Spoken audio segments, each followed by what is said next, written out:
Nalipay ko nga, nag-uol ko. Nalipay ko kay nahuman ng samok, and yet nag-uol ko kay ang pamaagi nga ilang gibuhat sa pag gukod kang Pastor Gibuloy. Dili makatao sa mga naa didto na nasa sulod atong compound kato mga inosenteng tao o kana ilang obstruction sa dalan nga wa sila mananghid sa city, apil na po ito ang ilang pagkalot. Pero wala nila girespeto ang mga dabawin nyo sa ilang gibuhat. Kay pareha na, kining pagpasarado ni mo sa dalan palandaan, di man gusto ka ng blitzkrieg nga operation nga paspas ba? Nagpundo sila dugay dito. Ang kita, wa may kaso unta muhatag man tag ordinansa. Kinanglan na siya ordinansa para magsarado kag daan manggod. Unya ang paminaw nako, wa gyud nila girespeto ang mga taga Davao. Wa nila girespeto atong gobyerno, ang LGU. Unya kini naay LGU kay naay mga naayuta nga sakop aning LGU ug naay mga tao nga namuyo ani maotong mismo natong institusyon ug mao ning LGU nato wa nila girespeto gibypass nila wa sila manangid og tarong total wala mo gyud untay problema kay kung legitimate police operation na siya mo suporta man ta ana mo man ay kaso ora nalipay ko kinahuman na pod siya pero wa ni samok ba naman na, surrender naman to si si Pastor Gibuloy. Ang wa lang ko makauyon. Ilang paggamit sa ilahang otoridad nga ipugos nila ilang gusto nga di mananghid bitaw. Okay raman unta to, pero mauna lang bagyod ni ang pamatasan na kaya nilang ipakita sa mga Pilipino. Kay tanan man nagtanaw, nakita man tanan. Doon na po kay presidente nga wa na hibaw o namakak gyud siguro kay kadtong Senate hearing na nahitabo sa City Council. Nangutan na magyugong Tore. Niingon man siya gikan sa babaw naa na sa ministry to.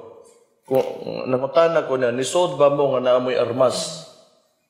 Naingon siya, nitubag siya, Nakaroon, na previous, or prior to that, na statement ang presidente na wala day tirgas o wala day armas ang mga polis nga nanulog.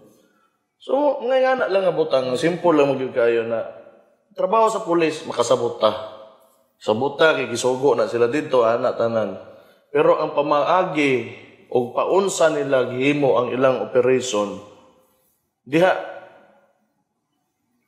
medyo wag yung ko makaangay. Dili ako mayor. Pinili magugustaw. Representante ko eh. Ako yung pinakataas dire. Karon gihatag sa ko ang posisyon para magtanaw. Kung tanawon akong sudad,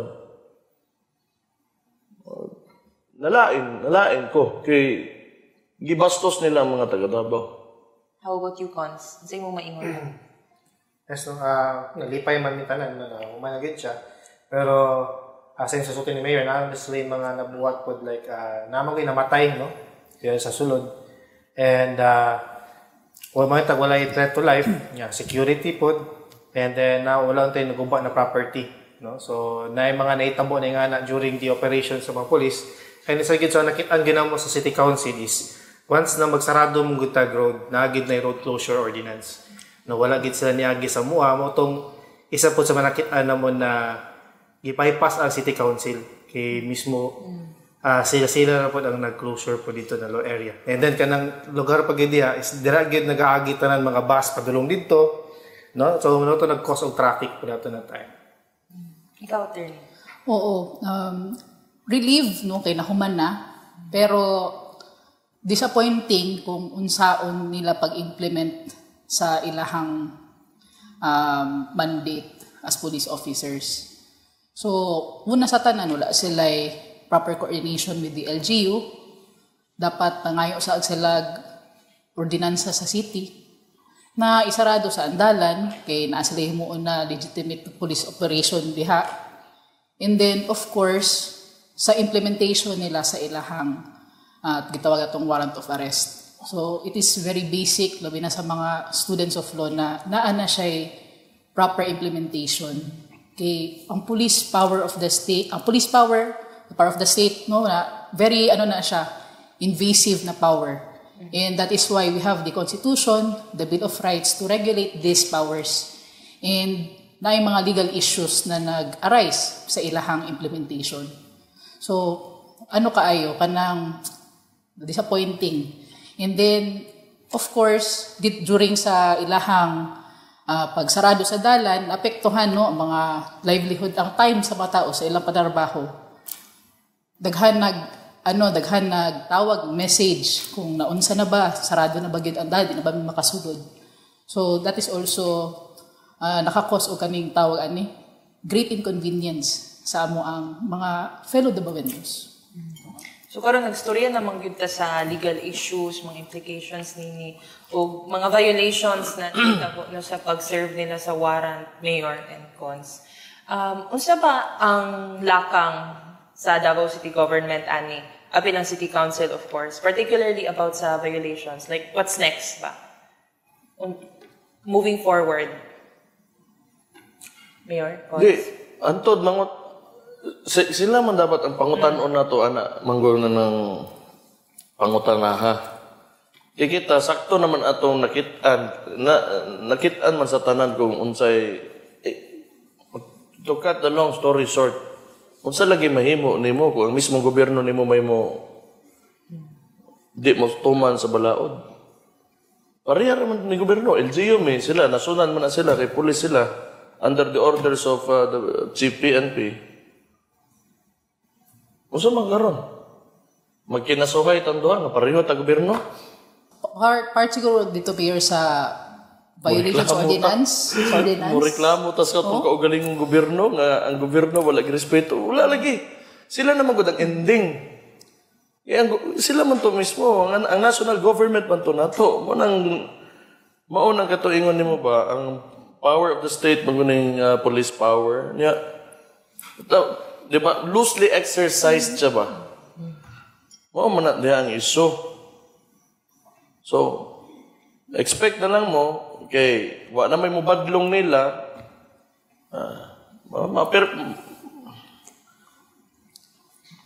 permente na na.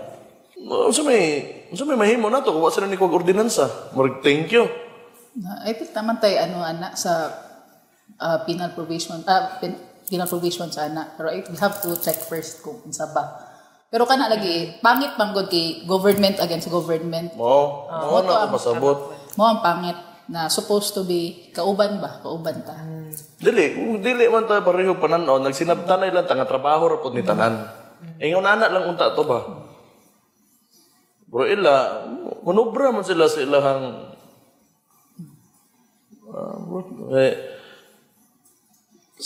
kapoy na ko ana. As tinuod lang. Human na. So, you think, ma'am, na mas better na coming from the KOGC yun? Sila man jud ang maka-institute sa legal action ani. I think they must. Kay it will set a dangerous precedent na pwede ra daingon ani ang himuon sa implementation.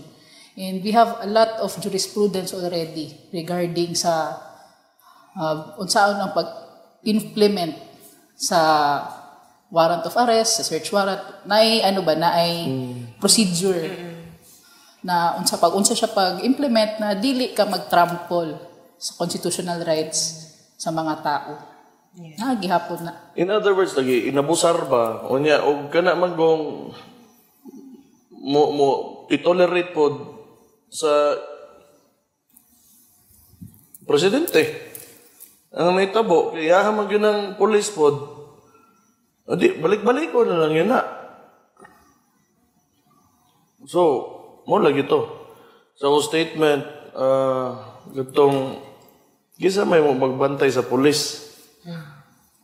Kisa may mo badlong pa nila. Kunya, pasagdan ni mo nga magkalat, ug ingon ana, patay ta diha. Way mabilin para sa mga tao.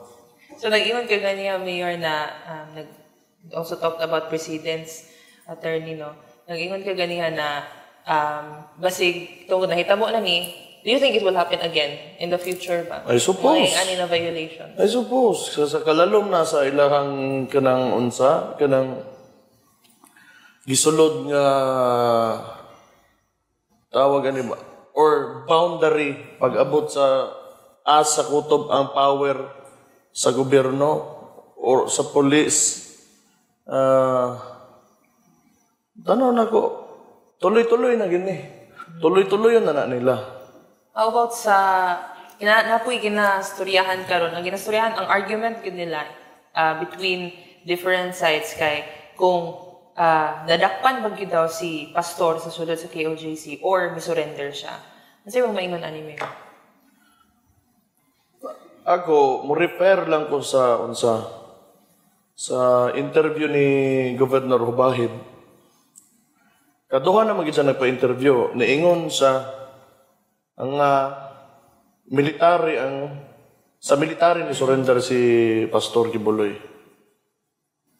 Sa una niyang interview giingon na niya sa ikaduha niyang interview kay para to verify siguro because a lot of people were asking kung asa ba gyud, di ba?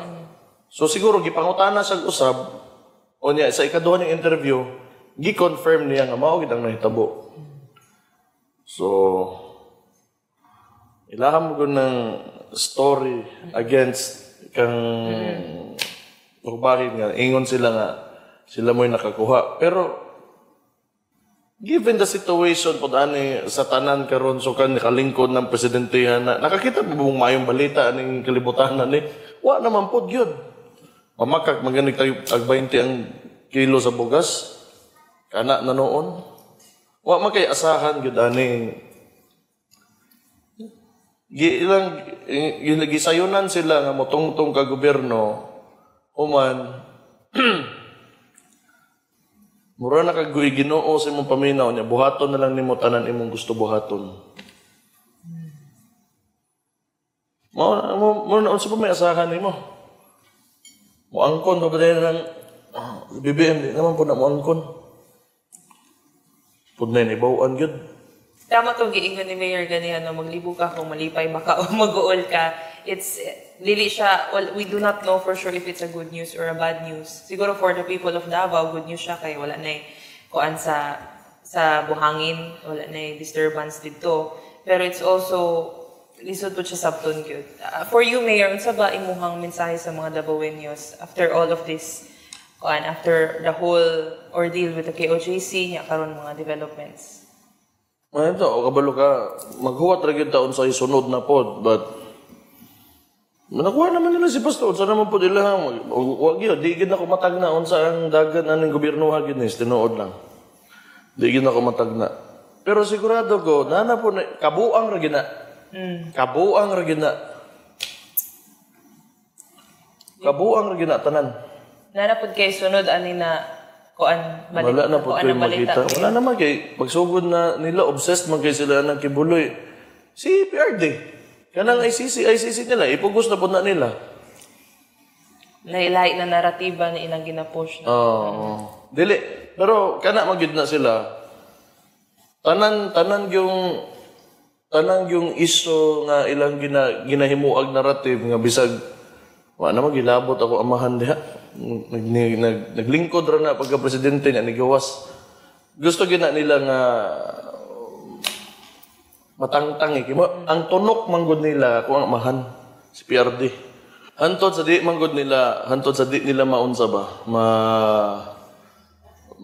unsa ni ma-pacify or madakpan or matangtang sa scene sa politika si PRD. Paminaw nila na sila'y kompetensya. Pero akong papa-retired naman na. Di naman na pwede mahimong presidente balik.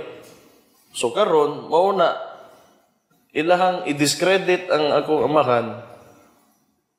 Pinaagi ani mga narrative nga ginatry nila og connect sa ko ang papa human para kay ang vice president nato karon ako amang igsuon makuan pod ma-discredit pod. So gubaon gyud nila ang kuan ang imahe sa mga tao. Pero nga na maging ang politika, ana maging na sad puro man na dinaotay diha. Ang kuan lang katawanan lang ang Malacanang obsessed kayo ani instead of managing the country or magpadagan ka gobyerno. Wala may governance that is happening. Because as far as I know, kita mga taga-LGU, kita yung nagapadagan sa tuwa mga syudad. Pero kinitawhanan nga nakatungtong diha, ano sa may gibuhat? Moro man na.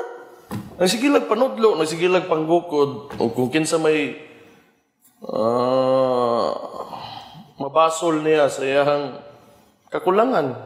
Kaya nagpataka man gud sa istorya gud. Wala po sa sakto nga plataporma. So muna, ang iyang gibuhat ng plataporma nga sad-an ang niaging administrasyon kay para muhumot sa pananaw sa mga tao. Ikaw kung leader ka, maghatag kag oras para ana. Dagan magkagbuan, dagan pwede buhaton. Ano ba? Pwede buhaton. Pero muna na, ang plataporma niya i-realign ang tanang kwarta sa gobyerno padulong sa ayuda para ingnon nga sila kunoy naghatag, butangan nila pangalan nila o mga naong nila ang bugas o mga supplies na panghatag nga bisag walay nahitabo nga kalamidad himuon nilang ayuda sa mga tao. O kana magsigig panggukod o mga kaso nga binuhat lang nila o gina-exaggerate nila sa ilang mga huna-huna. Pwede po nga naaman pero parehaaning ginagukod nila ang kinisi former president kay tungod na ay nangamatay kuno na mga drug lord. Asa man ang mali diha.